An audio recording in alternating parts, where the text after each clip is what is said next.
Hello বন্ধুরা, আজকে আমি আপনাদের সঙ্গে শেয়ার করব কি সার দিলে গোলাপ গাছ এত সুন্দর হেলদি হয়। আমার অনেকগুলো গোলাপ গাছ দেখেন কত সুন্দর হেলদি।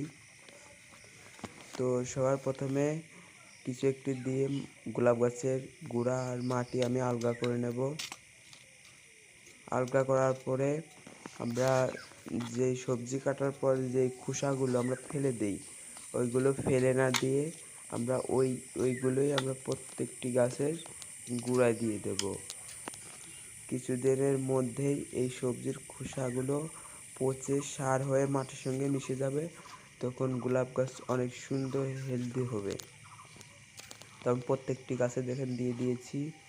এটা কিছুদিনের মধ্যেই পচে সার হয়ে যাবে।